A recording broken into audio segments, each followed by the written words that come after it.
7 दिसंबर की दोपहर में 3 बजे जब हम सिलेट में उतरे तो हमको नहीं पता था कि ये कैसी ट्रेन है, हमारे आगे दुश्मन कहाँ पर है और हम लोग किधर में पोजीशन लेंगे।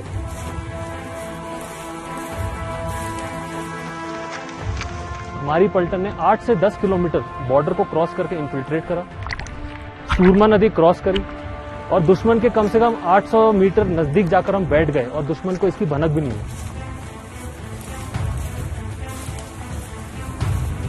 हमारे जो सीओ साहब थे उन्होंने एक डिसीजन लिया कि लड़ाई 3 फेज में लड़ी जाएगी। उन्होंने ये प्लान भी किया कि जो पहला अटैक होगा हमारा वो साइलेंट अटैक से किया जाएगा। दुश्मन ने उस वक्त बहुत ही मजबूत डिफेंसेस लिए हुए थे। जब बेरगो कंपनी ने उसके ऊपर अटैक की, उन्होंने खुगली लेके गए और हमें आए गोरखाली का नारा लगाते हुए गए और दुश्मनों को मारना शुरू किया।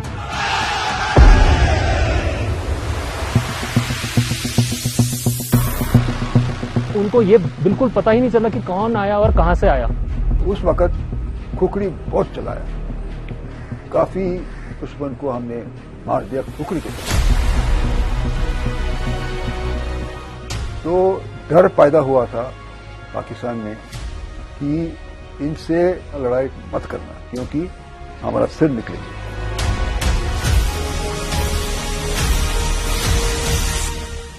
सिलेट का एयरबॉर्न ऑपरेशन इंडियन आर्मी का पहला एयरबॉर्न ऑपरेशन था।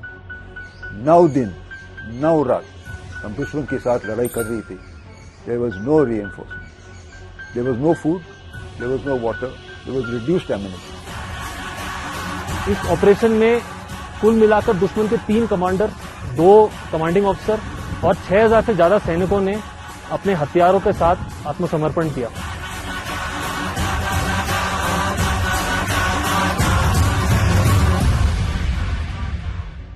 नमस्कार, जय हिंद, वंदे मातरम। मैं हूं श्वेता सिंह। हथियार हो या न हो, संख्या हो या न हो, हौसला तो है। कभी कभी वीरता की कहानियां ही दुश्मन के दिलों में खौफ भरने के लिए काफी होती हैं। कभी कभी रुतबा ही परिचय होता है। आज हम 1971 के युद्ध की एक ऐसी लड़ाई की कहानी आपको सुनाएंगे जहां पर भारतीय सैनिकों ने संख्या में खुद से कहीं ज्यादा पाकिस्तानियों को शिकस्त दी थी। यह लड़ाई थी सिलहट की। यह लड़ाई अद्भुत थी। पहली बार ऐसा हुआ था कि भारतीय सेना ने एक ऑपरेशन में अपने सैनिकों को हेलीकॉप्टर के जरिए दुश्मन की जमीन में ड्रॉप किया। और यह पहली ऐसी लड़ाई थी 1971 की जहां पाकिस्तान के सरेंडर का नमूना देखने को मिला था।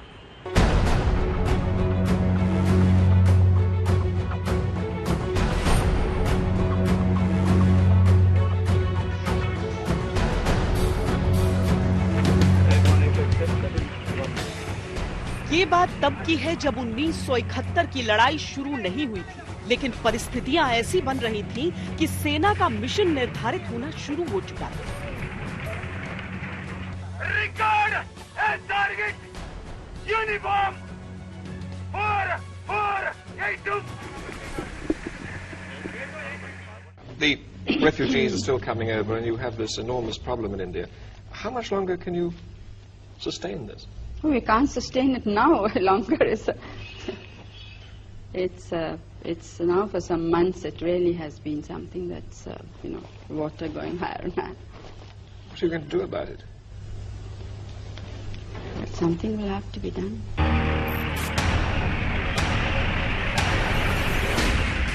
उस समय युद्ध के काले बादल छाए जरूर थे, पर जंग छिड़ी नहीं थी। कई बंदिशें और उन बंदिशों के साथ आगे बढ़ना था। Mrs. Gandhi, in an awful temper. Shrimati Gandhi ने गुस्से में मुझे पश्चिम बंगाल, असम और त्रिपुरा के मुख्यमंत्री का संदेश पढ़कर सुनाया कि हजारों शरणार्थी भारत आ चुके हैं। मुझसे कहा कि तुम क्या कर रहे हो इस बारे में। Chief Minister of Tripura, and she looked at me and said, "What are you doing about it?" लक्ष्य था ढाका की घेराबंदी। इसके लिए मिशन था सिलहट पर नियंत्रण। और ये करने के लिए वहां तक पहुंचने के रास्ते की अहम जगहों पर फतेह हासिल करना था।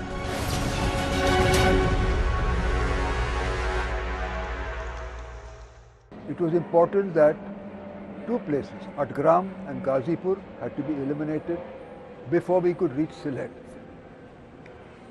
तो मेरी पलटन 4/5 गोरखा राइफल्स बहुत गंभीर लड़ाई लड़ी थी एट अटग्राम एंड गाजीपुर। अटग्राम में हमारी पलटन ने चार्ली कंपनी 31 पंजाब को बिल्कुल बर्बाद की। मेन मकसद हमारा मिशन इज सिलेट, तो उसको हासिल करने, जीत हासिल करने के लिए हमें एटग्राम और गाजीपुर पर कब्जा करना निहायत ही जरूरी था। और ये तीनों जगह पर दुश्मन की काफी भारी मात्रा में सेना तैनात थी। सिलेट में उनका एक पूरा गैरिसन जिसमें कि 6000 से ज्यादा सैनिक थे। सेम वे अगर आप अटग्राम देखें तो दुश्मन की एक बटालियन डिप्लॉयड थी, एंड अगर आप गाजीपुर पे देखें उनकी एक कंपनी डिप्लॉयड थी।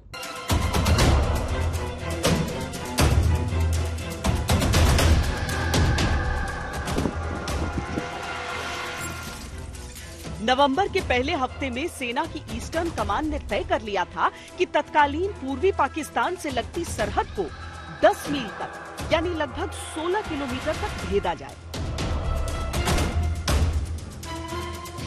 क्योंकि पाकिस्तान की ओर से जो गतिविधियां हो रही थी वो संदेहास्पद थी। सिलहट पर नियंत्रण का जिम्मा 59वीं माउंटेन ब्रिगेड को दिया गया। इसके तहत अलग अलग बटालियन को अलग अलग ओर से बढ़ने की जिम्मेदारी दी गई। 20 और 21 नवंबर की रात 4थी गोरखा राइफल्स की 5वीं बटालियन यानी 45 गोरखा को अटग्राम कॉम्प्लेक्स पर नियंत्रण का जिम्मा दिया गया। यह अटैक का पहला चरण था। इसके बाद 9 गार्ड्स को हमले के दूसरे चरण के तहत जकीगंज को कैप्चर करना था। फिर टुकड़ियों को आदेश का इंतजार करना था ताकि करीमगंज पर कब्जा कर आगे की ओर कूच किया जा सके। अटग्राम एक ऐसा इलाका था जहां सरहद से निगरानी संभव नहीं थी, इसीलिए वहां के बारे में जानकारी कम थी। आधी रात का समय, खामोशी से आक्रमण, दुश्मन को चौंका देना और खुखरी का इस्तेमाल। अटग्राम पर आक्रमण का ये 4 सूत्री प्लान था। गोरखा सैनिकों को आगे बढ़ते हुए सुरमा नदी को भी पार करना था। तारीख जो मुकर्रर की गई थी वो थी ईद उल जुहा की रात। पाकिस्तानी सेना को ऐसा लगता था कि यहां सिर्फ मुक्ति वाहिनी की इक्का दुक्का टुकड़ियां ही घूमती हैं और इसीलिए उस सरप्राइज को मेंटेन करना बहुत जरूरी था। 20 नवंबर को सूर्यास्त के साथ ही पलटनें सुरमा नदी के लिए निकल गई। वहां से नावों में सवार होकर सैनिक दूसरे छोर पर पहुंच गए। नदी के आसपास के इलाके की मिट्टी में नमी इतनी अधिक थी कि दलदली जमीन पर आगे बढ़ पाना मुश्किल हो रहा था। मिशन था बॉर्डर पर तैनात सैनिकों की नजरों से बचते हुए खामोशी से दुश्मन के इलाके में दाखिल हो जाना। रात के करीब 11 बज रहे थे जब अचानक एक टुकड़ी पर 2 ओर से पाकिस्तानी सैनिक गोलियां बरसाने लगे। आवाजें सुनते ही जो जहां था ठिठक गया, क्योंकि अगर दुश्मन देख लेता तो पूरा मिशन बेकार हो जाता। दंदनाती गोलियों के बीच सैनिक दलदली जमीन पर लेटे रहे, बिना किसी आहट, बगैर कोई आवाज। कुछ देर बाद फायरिंग शांत हुई। मुमकिन है जवाबी फायरिंग न होने पर पाकिस्तानी आश्वस्त हो गए थे कि मुक्ति वाहिनी की कोई छोटी सी टुकड़ी रही होगी जो भाग गई। गोरखा सैनिक आधे घंटे 45 मिनट उसी पोजीशन में बने रहे और फिर वापस आगे बढ़ना शुरू किया। न तो हल्की सी भी रोशनी, न इलाके की जानकारी।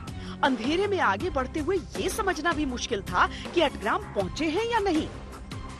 लेकिन अब तक सरप्राइज कायम था। तभी एक पाकिस्तानी गश्त दल की नजर उन पर पड़ गई। सामने से एक सैनिक ने आवाज दी, कौन है? हाथ खड़ा करो। गोरखाओं को एक पल भी नहीं लगा जवाब देने में।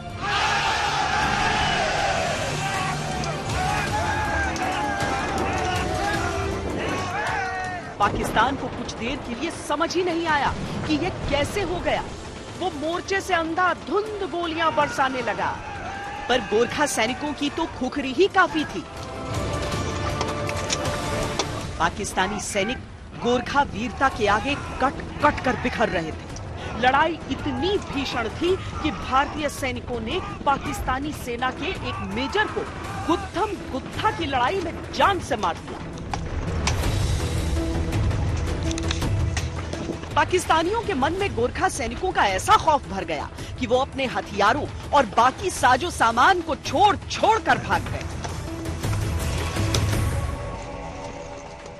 उस वक्त तोपखाने की मदद नहीं थी हमारे साथ, तो सीओ साहब बहुत बहादुरी साहब थे, लेफ्टिनेंट कर्नल अरुण हारोलेकर।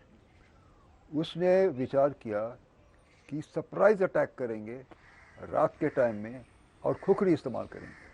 और उस वक्त खुखरी बहुत चलाया, काफ़ी दुश्मन को हमने मार दिया खुखरी के साथ। तो डर पैदा हुआ था पाकिस्तान में कि इनसे मुठभेड़ करना, लड़ाई मत करना, क्योंकि हमारा सिर निकलेंगे। हमारे वीर योद्धा ने दुश्मन के नजदीक पहुंचकर अपने हाथ में खुखरी लिए और आयो गोरखाली का नारा लगाते हुए दुश्मन पर टूट पड़े। इस गुटम गुट की लड़ाई में हमारे कमांडिंग अफसर साहब लेफ्टिनेंट कर्नल एवी हॉर्लीकर साहब ने अपने खुखरी द्वारा दुश्मन की कंपनी कमांडर को मार गिराया। इतना ही नहीं, राइफलमैन दिल बहादुर छेत्री ने अपने खुखरी द्वारा 8 दुश्मन सैनिक को मार गिराया। उस रात लड़ाई खत्म होने तक पूरी पाकिस्तानी कंपनी की लाशें बिछ गईं। इक्का दुक्का सैनिक ही बटालियन हेडक्वार्टर पहुंच पाए और पूरा किस्सा बयां किया। लेकिन अटग्राम की भीषण लड़ाई में 45 गोरखा राइफल्स ने 2 अफसर, 1 जेसीओ समेत कई सैनिकों को गंवा दिया था। अगले 3 हफ्तों तक तो आलम यह हो गया था कि गोरखा सैनिक कहीं पर पहुंचते उससे पहले उनका खुखरी वाला रुतबा वहां पर पहुंच जाता था। जनरल नियाजी को यह हार बिल्कुल हजम नहीं हुई। उसने फरमान जारी किया, जब तक 75% कैजुअल्टी न हो जाए सैनिकों को पीछे हटने की इजाजत नहीं है, और वो भी तब जब कोई आला अधिकारी आदेश दे।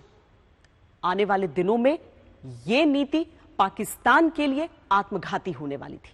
बहरहाल हम आपको ईस्ट पाकिस्तान में नियाजी की फोर्ट्रेस रणनीति के बारे में बताते हैं। युद्ध की तैयारी करते हुए जनरल नियाजी ने ईस्ट पाकिस्तान को डिफेंड करने के लिए फोर्ट्रेस स्ट्रैटेजी नाम की रणनीति अपनाई। इस रणनीति के अनुसार 10 शहरों को किले में तब्दील करना था। इन शहरों में 60 दिन का असलहा और 45 दिन का राशन स्टॉक किया गया। ये शहर थे जेसोर, झेंडिया, बोगरा, रंगपुर, जमालपुर, मेमन सिंह, भैरव बाजार, कोमिला, चटगांव और सिल्क। योजना के अनुसार अंतर्राष्ट्रीय बॉर्डर पर पाकिस्तानी सेना की मजबूत तैनाती नहीं रहनी थी, बस इन शहरों के डिफेंस को बहुत मजबूत रखा गया। आजादी से पहले पाकिस्तान आर्मी, इंडियन आर्मी साथ थे और सिखलाई थी ब्रिटिश की। और ब्रिटिश की विचार ये थी उस वक़्त वर्ल्ड वॉर 1, वर्ल्ड वॉर 2, जहाँ दुश्मन सबसे ज़्यादा तादाद में है वहीं हमला करना। तो नियाजी की सोच ये थे कि इंडियन आर्मी स्ट्रॉन्ग पॉइंट्स को अटैक करेंगे, हम इनको रोकेंगे वहाँ। उस वक़्त तक अमेरिका और चाइना मदद करेंगे। तो हमारी जनरल साहब ने ये मालूम हुआ इसकी स्ट्रेटजी ऐसी है, तो we will not attack the strong points, we will go in between. So we went in between the strong points, went into depth areas. Niazi के ही शब्दों में इस रणनीति को समझाते हैं। बॉर्डर आउटपोस्ट पर मेरे सैनिक खुली हुई हथेलियों की उंगलियों की तरह तब तक मुकाबला करेंगे जब तक फिर पीछे की ओर हटकर मुक्का बन जाए। नियाजी की सोच ये थी कि भारतीय सेना अगर शहरों को जीतते जीतते आगे बढ़ना चाहती तो उसकी रफ्तार कम होती और जानमाल का नुकसान होता। अगर भारतीय सेना मुकाबले की जगह शहरों को बाईपास करते हुए आगे बढ़ती तो चारों ओर से घिर जाती। दोनों ही स्थिति में ढाका का बचाव आसान हो जाता, क्योंकि भारत की ताकत घट जाती और पाकिस्तान को अंतर्राष्ट्रीय समुदाय से भारत पर युद्ध विराम का दबाव बनवाने का वक्त मिल जाता।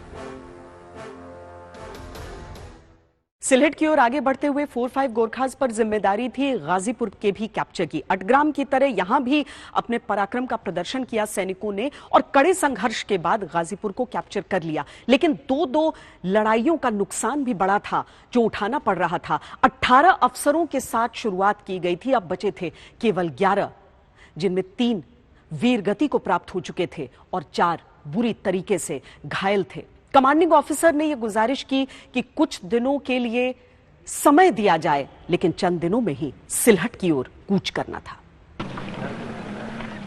खुफिया खबरें थी कि सिलहट की रक्षा में पाकिस्तान की जो इन्फेंट्री ब्रिगेड तैनात थी उसे वहां से हटाकर ढाका की रक्षा के लिए भेज दिया गया है और सिलहट खाली है।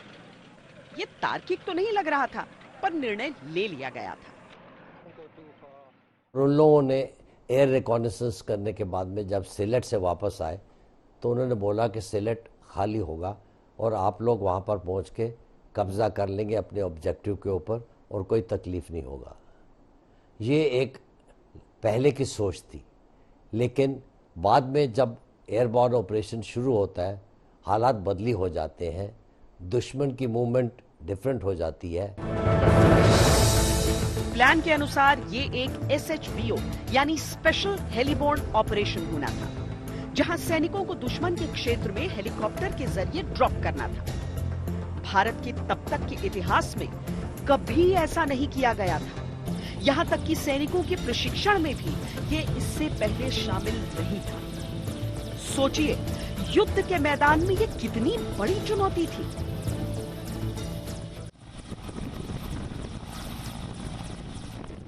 सैनिक इस नए मिशन से उत्साहित थे, जोश से लबरेज थे और तैयारियों में जुट गए। प्लान के अनुसार Mi-8 हेलीकॉप्टर्स के जरिए ट्रूप्स को दुश्मन के इलाके में ड्रॉप होना था। सुबह 7:30 बजे ब्रिगेड कमांडर और कमांडिंग ऑफिसर ने प्रस्तावित इलाके और लैंडिंग ग्राउंड का हवाई निरीक्षण किया। जमीन पर न तो कोई हरकत दिखी और न ही हेलीकॉप्टर पर निशाना साधा गया। सिलहट के खाली होने की थ्योरी अब सही लग रही थी। मेरे ख्याल में उनको अचंभा हुआ है, हेलीकॉप्टर आया, क्या आया, किस लिए आया, तो उससे पहले हम वापस आया। They had no reaction time to shoot at the helicopter. और हमारी कमांडर को ये विचार थी कि कोई फायर नहीं थी तो कोई 202 brigade must have gone, but they had not gone, they were there. So at that time they were it was too sudden for them to take action. मोर्चे पर उस समय केवल 10 Mi-8 हेलीकॉप्टर थे। इस हेलीकॉप्टर में एक वक्त में केवल एक इन्फेंट्री सेक्शन के जवान सवार हो सकते थे, यानी हथियारों से लैस 10 सैनिक। लक्ष्य था रात होने से पहले पूरी बटालियन को हेली ड्रॉप करना। ये शुरुआत में जब हेलीबोर्न ऑपरेशन ऐतिहासिक प्लान जो किया गया, इसमें सबसे पहला प्लान यह था कि जो हमारे बटालियन कमांडर महान योद्धा lieutenant colonel A.B. Hardikar Mahavir चक्र थे, उनके जो सामरिक शक्ति होती है यानी कि हेडक्वार्टर बोलते हैं, उनके साथ में एक कंपनी पूरी, और इसमें हमारी जो सिलहट कंपनी यानी कि चार्ली कंपनी शामिल है, तो ये कंपनी प्लस हेडक्वार्टर करके 7 हेलीकॉप्टरों के साथ में उन्होंने उड़ान भरी। यूं तो ये हेलीकॉप्टर प्रशासनिक ड्यूटी के लिए ही इस्तेमाल होते थे, यानी इनमें गोलीबारी से बचाव के उपकरण नहीं थे, पर यह निर्णय लिया गया कि इनका इस्तेमाल किया जाएगा ताकि कीमती वक्त को बचाया जा सके और पाकिस्तानी सेना की गैर मौजूदगी में सिलहट पर बिना संघर्ष नियंत्रण हो जाए। जो एक अटैकिंग फोर्स होती है, जो कि इसमें हम 4-5 गोरखा राइफल्स थे, हम लोगों का अपना एक मोमेंटम मेंटेन करना था और उसकी स्पीड ऑफ अटैक को मेंटेन करना था, स्पीड ऑफ ऑपरेशन को मेंटेन करना था, ताकि हम दुश्मन को तैयारी करने का कम मौका दें और वो कमज़ोर रहे, ताकि ज़्यादा अगर मजबूत हो जाएंगे तो हमारे को अटैक करते वक्त प्रॉब्लम आएंगी। 7 दिसंबर की दोपहर 2:30 बजे जब पहली राइफल कंपनी ने सिलहट में लैंड किया तो भीषण गोलाबारी शुरू हो गई। Artillery, mortar, medium machine gun, सबके मुंह भारतीय सैनिकों की ओर मोड़ दिए। जब हम वहां लैंड किए तो काफी हैवी फायरिंग हो रही थी, तो हेलीकॉप्टर्स और क्रूज जो फर्स्ट वेव में थे बहुत ज्यादा फायरिंग में आ गए, तो वो काफी जबरदस्त सरप्राइज मिला हम लोगों को। खबर गलत निकली थी। पाकिस्तान की इन्फेंट्री ब्रिगेड को सिलहट से नहीं निकाला गया था। इतना ही नहीं, पाकिस्तान की एक और इन्फेंट्री ब्रिगेड को भी इलाके की हिफाजत के लिए वहां भेज दिया गया था और सिलहट गैरिसन के सैनिक तो पहले से ही वहां मौजूद थे।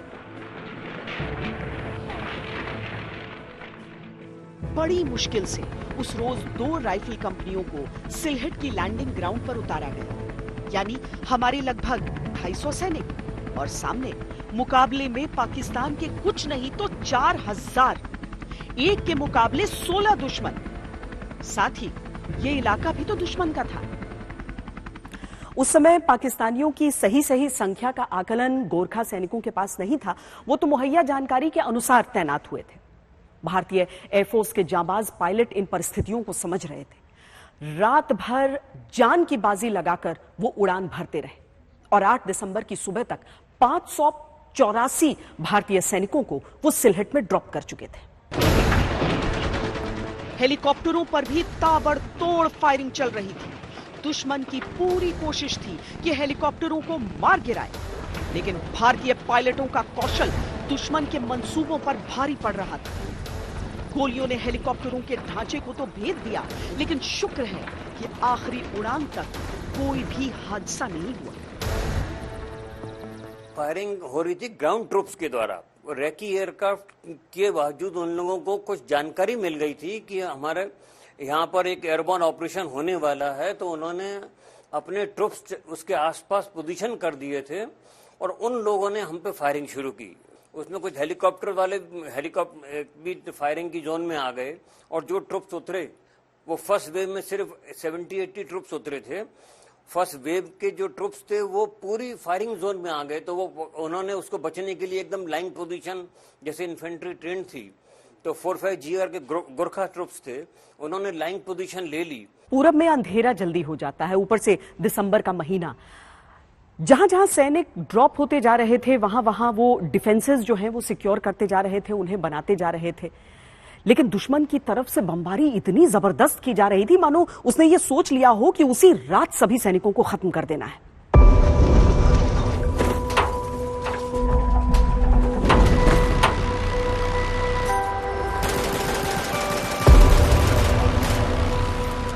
दुश्मन की गोलियों से बेपरवाह भारतीय सैनिक बहुत तेजी से काम कर रहे थे।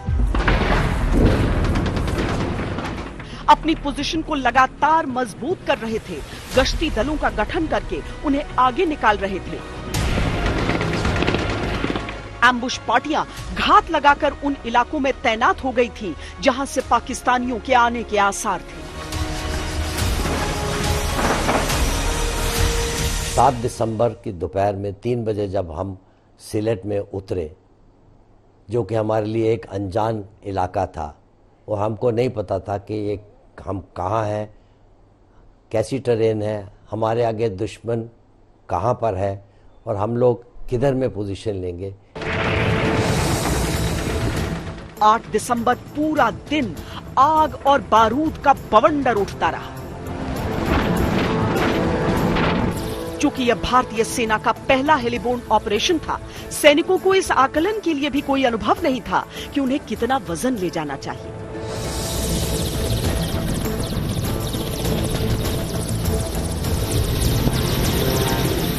इसीलिए हर सैनिक के लोड का अधिकांश हिस्सा असलहा ही था। फिर भी एक छावनी के मुकाबले का बारूद सैनिकों के पास कहां से हो सकता था? कि ऐसा इंट रिपोर्ट्स था कि शायद सिलहट में दुश्मन की प्रेजेंस कम है, बट जब मेरी पलटन वहां पहुंची तो देखा कि वहां पे around 2 brigade size force, almost 7000 soldiers दुश्मन के वहां थे। गोरखा सैनिक तत्पर होकर पाकिस्तानियों के आगे आने का इंतजार कर रहे थे, पर पाकिस्तानी दूर से ही गोलियां चलाते रहे।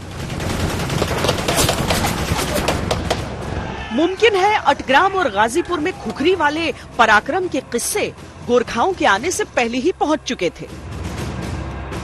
पाकिस्तानी दूर से मुकाबला करने में अपनी भलाई समझ रहे थे, नजदीक आकर जान से नहीं जाना चाहते थे। पहले दिल बहादुर छेत्री नायक थे, उसने जब मुकाबला किया तो उसको इतना जोश आ गया कि उसने अपनी खुखरी से 8 पाकिस्तानी सैनिकों के सिर काट दिए। इस इंसिडेंट को देख के पाकिस्तान के बाकी सैनिकों में एक डर पैदा हो गया। खुखरी असॉल्ट किया। अतग्राम में हमने ब्रावो कंपनी 31 पंजाब को बिल्कुल खत्म ही कर दिया, जिसमें 44 दुश्मन को हमने हमारी खुखरी से मारा। और इसी की वजह से चलते हुए मेरी पलटन का जो मोराल था वो काफ़ी हाई था। कुछ कैजुअलिटीज हमारी भी हुई थी, लेकिन फॉर्मेशंस जो हमारी थी, जो ब्रिगेडियर सीए क्विन साहब थे, उन्हें पता था कि मेरी पलटन क्या करने में सक्षम है। 6 राजपूत की जिस टुकड़ी को लिंकअप के लिए सिलहट पहुंचना था, वो दूसरे मोर्चे पर लड़ाई में उलझी हुई थी। लिहाजा 48 घंटे बीतने के बाद भी वो वहां नहीं पहुंच पाए। गोरखा सैनिकों का असलहा भी धीरे धीरे खत्म हो रहा था। ऐसे में 9 दिसंबर की सुबह भारतीय सैनिकों ने देखा कि सामने पाकिस्तानी सेना हमले के लिए जुट रही है। वो आक्रमण के लिए आगे बढ़ने की तैयारी कर रहे थे। ये भारतीय सैनिकों का ही हौसला था कि ऐसी परिस्थिति में भी वो मजबूती से टिककर खड़े रहे, मुकाबले के लिए व्याकुल। लेकिन तभी आसमान में भारत के लड़ाकू विमान प्रकट हुए। कुंभीग्राम की ओर से वो उड़ान भर रहे थे और दुश्मन के क्षेत्र पर जब बमबारी की शुरुआत उन्होंने की तो दुश्मन आड़ के लिए भागा। ये मुकाबला तो टल गया था, लेकिन आगे क्या होगा ये सवाल पड़ा था, क्योंकि भारतीय सैनिकों के पास अब असलहे के साथ साथ खाने पीने का सामान भी खत्म हो रहा था। लेकिन कहते हैं ना, किस्मत भी वीरों का ही साथ देती है। उन दिनों युद्ध की खबरें रेडियो पर प्रसारित होती थी और बीबीसी रणभूमि में खबरों का सबसे विश्वसनीय स्रोत था। On the 7th of December, an Indian brigade had been lifted by helicopters to the southeast of Sylhet across the Surma River. एक ब्रिगेड का मतलब होता है लगभग 3000 सैनिक और बटालियन का मतलब होता है करीब 800। मुमकिन है बीबीसी के अनाउंसर ने बटालियन को गलती से ब्रिगेड कह दिया, लेकिन ये एक गलती युद्ध की रणनीति बदलने वाली थी। पाकिस्तानी सचेत हो गए और भारत को नया आइडिया मिल गया। हम लोगों ने फैसला किया कि जो हमारे पास में रिसोर्सेज हैं उसी को इस्तेमाल करें और उसका अच्छे से अच्छा इस्तेमाल करें। मैंने छोटी छोटी टुकड़ियां बना ली, 10-10 आदमियों की 10-12 टुकड़ियां बनाई।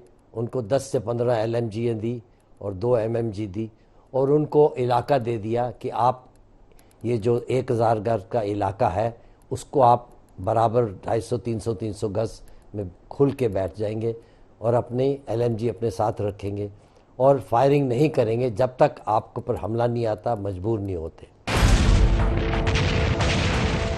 गोरखाओं ने जुगत लगाई, अगर पाकिस्तान बीबीसी की रिपोर्ट पर यकीन कर ही रहा था तो क्यों ना अपनी तैनाती एक ब्रिगेड के तौर पर दिखा दी जाए।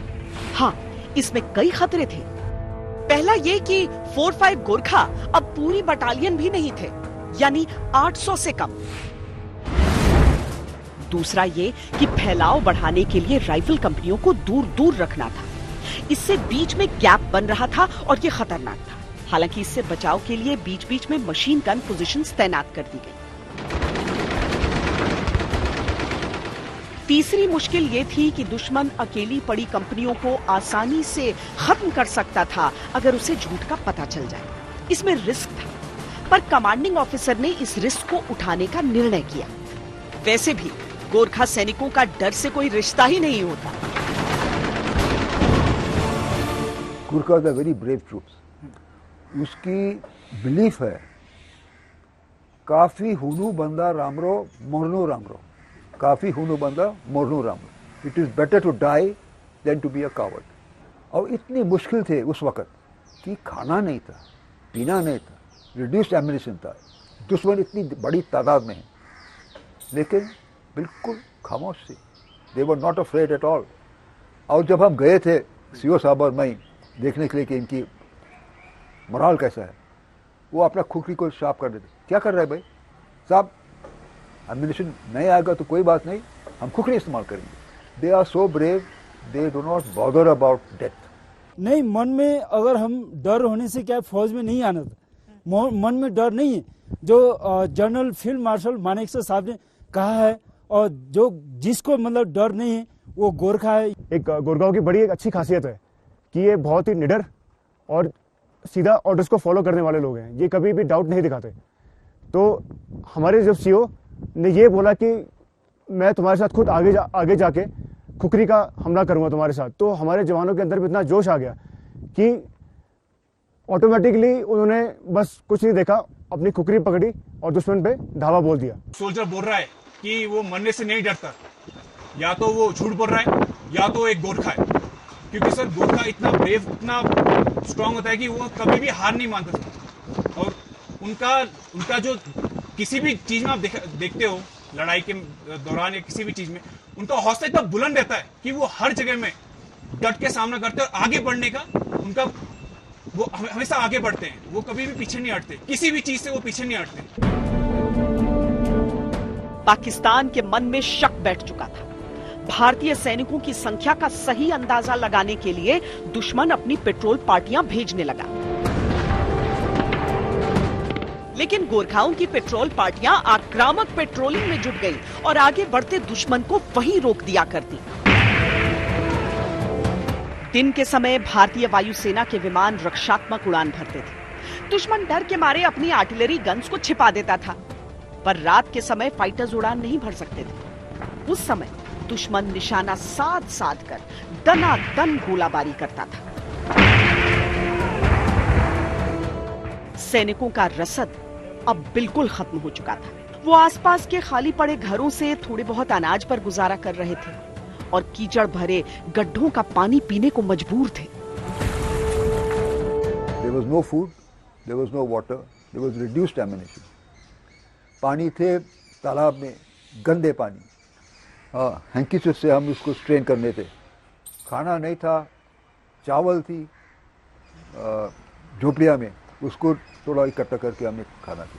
We fought for 9 days and 9 nights without food, without water, with reduced ammunition. हमारा राशन, एम्यूनिशन, पानी खत्म हो गया, तो उसके बाद में हम लोग सोच रहे थे कि अब क्या करेंगे। तो इंस्ट्रक्शन यही दी हमारे कमांडिंग ऑफिसर ने कि एम्यूनिशन का खर्चा कोई नहीं किया जाएगा, जितनी भी आपको फायरिंग आती है आप उसको बर्दाश्त करेंगे, जितने भी आपके ऊपर गोलाबारी होती है आप उसको बर्दाश्त करेंगे और बिल्कुल कोई अपनी सरप्राइज मेंटेन करके रखेंगे और दुश्मन को ये अंदाज़ा नहीं लगाने देंगे कि हम कहाँ पर हैं, हमारी पोजीशन कहाँ पर, हमारे डिफेंसेस कहाँ पर है, ताकि वो हमारे ऊपर हमला ना कर सके। 11 दिसंबर की सुबह दुश्मन के तोपखाने ने मेडिकल इंस्पेक्शन रूम बंकर को तबाह कर दिया। बंकर में मौजूद गंभीर रूप से घायल सभी जवान उस हमले में वीर गति को प्राप्त हो गए। जितनी मेडिकल सप्लाई थी वो नष्ट हो गई। घायल जवानों की मदद का कोई तरीका ही नहीं था। ये अगर सामान्य इंसान होते तो टूट जाते, पर ये भारतीय सैनिक थे। तबाही, बर्बादी, मायूसी से घिरे होने के बावजूद इन्होंने अपने दुख को अपना हथियार बनाया और दोगुने जोश से दुश्मन से लड़ते रहे।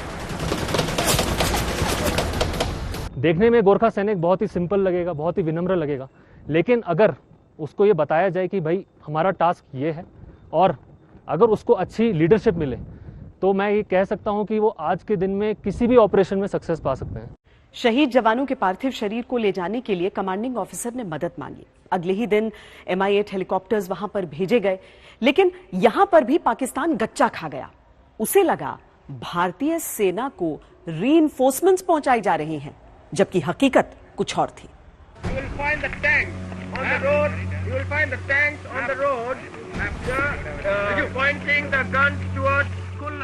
13 दिसंबर को असलहे का बहुत ही कम स्टॉक बाकी बचा था। जवान अपनी खुखरी को तेज कर रहे थे, क्योंकि अब केवल आमने सामने के मुकाबले की गुंजाइश थी। सैनिक जानते थे कि शायद ये अंतिम मुकाबला, पर वो अपना सब कुछ न्यौछावर करने की तैयारी कर रहे थे। इस बीच हेडक्वार्टर से लगातार असलहे की मांग की जा रही थी। 14 दिसंबर को अंधेरा होने से ठीक पहले एक करीबू ट्रांसपोर्ट विमान ने एक अस्थायी ड्रॉप जोन पर एम्यूनिशन गिरा दी। उम्मीद बंधी, पर जल्दी टूट गई। बटालियन को जरूरत थी स्मॉल आर्म्स की और असलहा मोटार और माउंटेन गन के लिए था। पर पाकिस्तान ने जब लौटते हुए इस विमान को देखा तो उसके मन में खौफ बैठ गया। उसे लगा भारतीय सैनिकों को सप्लाई ड्रॉप कर दी गई है।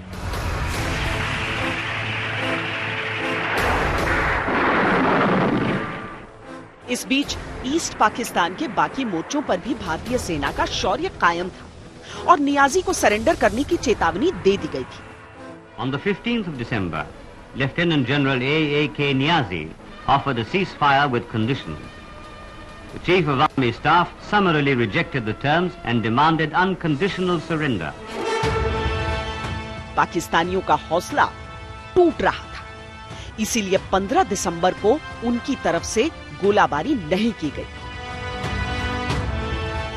उस रोज शाम के करीब 4:30 बजे थे जब एक कंपनी कमांडर ने ये रिपोर्ट दी कि बड़ी संख्या में पाकिस्तानी सैनिक हमारी ओर बढ़ते हुए आ रहे हैं। पाकिस्तानियों के हाथों में सफेद झंडे थे। कमांडिंग ऑफिसर ने निर्देश दिए कि जल्दी से मशीन गन फायर खोल दो ताकि पाकिस्तानी आगे न आए, क्योंकि अगर पाकिस्तानी आगे आते तो उन्हें पता चल जाता कि भारतीय सैनिकों की सही संख्या कितनी है। हम ये देख के हैरान हो गए। थोड़ा हमारे को ये डर हुआ कि ये कहीं हमारे ऊपर हमला करने के लिए ड्रामा तो नहीं कर रहे हैं, कोई चाल तो नहीं खेल रहे हैं कि हाथ में सफ़ेद झंडे लिए हुए हैं, लेकिन उसके पीछे उनकी फायरिंग की कंपनी होएगी, जवान होंगे जो कि अटैक फॉर्मेशन में तैयार होंगे और हम पे अटैक करेंगे। मैंने हालात देख के इमीडिएटली चिल्ला के वहाँ पे उनको बोला कि आप लोग रुक जाइए और आगे मत बढ़िए। आगे बढ़ेंगे तो हमारी आर्मी फौज आपके ऊपर फायरिंग शुरू कर देगी। और इसके साथ साथ मैंने बटालियन हेडक्वार्टर में अपने कमांडिंग ऑफिसर साहब को इस हालात के बारे में वायरलेस सेट के ऊपर बता दिया और उन्होंने मेरे को बोला कि आप कंट्रोल करिए सिचुएशन को, मैं आपके पास जल्दी से जल्दी पहुंचता हूं। पाकिस्तानी वहीं रुक गए और केवल 2 अफसरों को आगे भेजा। अफसरों ने बताया कि वो सरेंडर करना चाहते थे। हमने कमांडिंग ऑफिसर साहब हमारे आ गए थे, उन्होंने लेटर लिखा और पढ़ा। उसमें यही था कि हम मीटिंग करना चाहते हैं आपके ब्रिगेडियर साहब के साथ और मीटिंग में ये फैसला करना चाहते हैं कि हम लोग लड़ाई रोकना चाहते हैं और आगे नहीं बढ़ करना चाहते। और हमारे कमांडिंग ऑफिसर साहब ने मैसेज लिख के भेजा उनको कि आज 15 दिसंबर दोपहर 3 बजे आपके कमांडर साहब हमारे को जो सिलेट का रेल रोड ब्रिज है उसको पर मिले, हमारे कमांडर भी आएंगे और वहाँ पे मीटिंग करेंगे और वहाँ बाकी बातचीत सरेंडर के बारे में फैसला होगा। ये लेटर जब उनको पहुँच गया तो उनके जवान जो थे वो लोग आगे आना चाहते थे और वो वापस नहीं जाना चाहते थे और कहते थे कि हम आके इंडियन आर्मी की कैंप में आके आराम करें, रेस्ट करें। उनको वहाँ पे सेफ लगा, लेकिन हमने उनको बोला कि साहब अभी आप आगे नहीं आ सकते हैं, सरेंडर की कार्रवाई अभी पूरी नहीं हुई है। जब कमांडर लोग आपस में फैसला करेंगे, सरेंडर का फैसला हो जाएगा, उसके बाद भी हम आपका सरेंडर लेंगे। सिलहट में पाकिस्तान के सरेंडर की पेशकश की खबर को ब्रिगेड कमांडर तक पहुंचा दिया गया। अगले दिन वो हेलीकॉप्टर से वहां पर पहुंचे। जब पाकिस्तानियों ने उनको देखा तब उन्हें समझ में आया कि अरे हम तो एक ब्रिगेड से लड़ ही नहीं रहे थे, हम जिनसे लड़ रहे थे वो तो एक बटालियन भी पूरी नहीं थी। 16 गुना कम सैनिकों ने 9 दिन और 9 रात तक उन्हें उलझाए रखा था।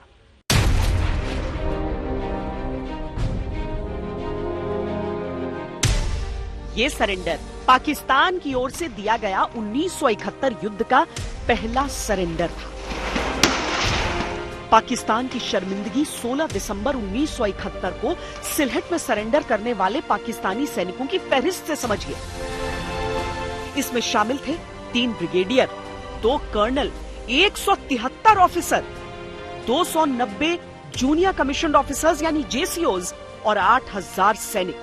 और सामने भारत के जो योद्धा मुकाबला कर रहे थे उनमें थे कुल 7 ऑफिसर और 532 अदर रैंक्स।